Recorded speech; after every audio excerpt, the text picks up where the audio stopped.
Почна проценката на штетата на пасиштата во земјава кои беа зафатени од големите пожари. Екипите стартуваат од аторот на кочанските села Тркање и Бање, каде што на Илинден огнот на неколку метри дојде и до куќите.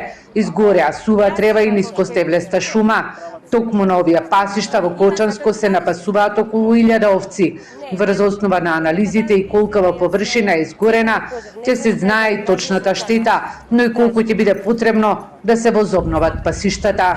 Планираме да формираме стручна екипа, експерти и во секое пасиште, значи како што и денеска ние нели тргнавме да одиме на терен, така и стручната екипа и каде што има потреба, на пример, од кој вид на трева, планираме да посееме трева и на тој начин да ги обновиме пасиштата.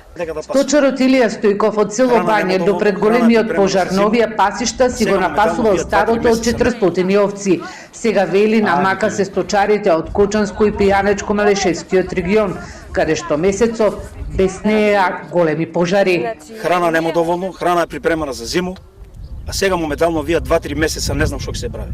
Барам помош од државата, ако може у сусрет да помогне нешто, со храна, со финансија, ако може ќе купиме храна, ќе најдеме.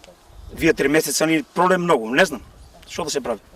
Минатата недела од Пијанечко-Малешевскиот регион заменик министерот за земјоделство Трајан Димковски најави интервентна мерка за набавка на храна на сточарите, кои алармираа дека се соочуваат со намалување на сточниот фонд, но и на брендираното малешевско сирење и јагне.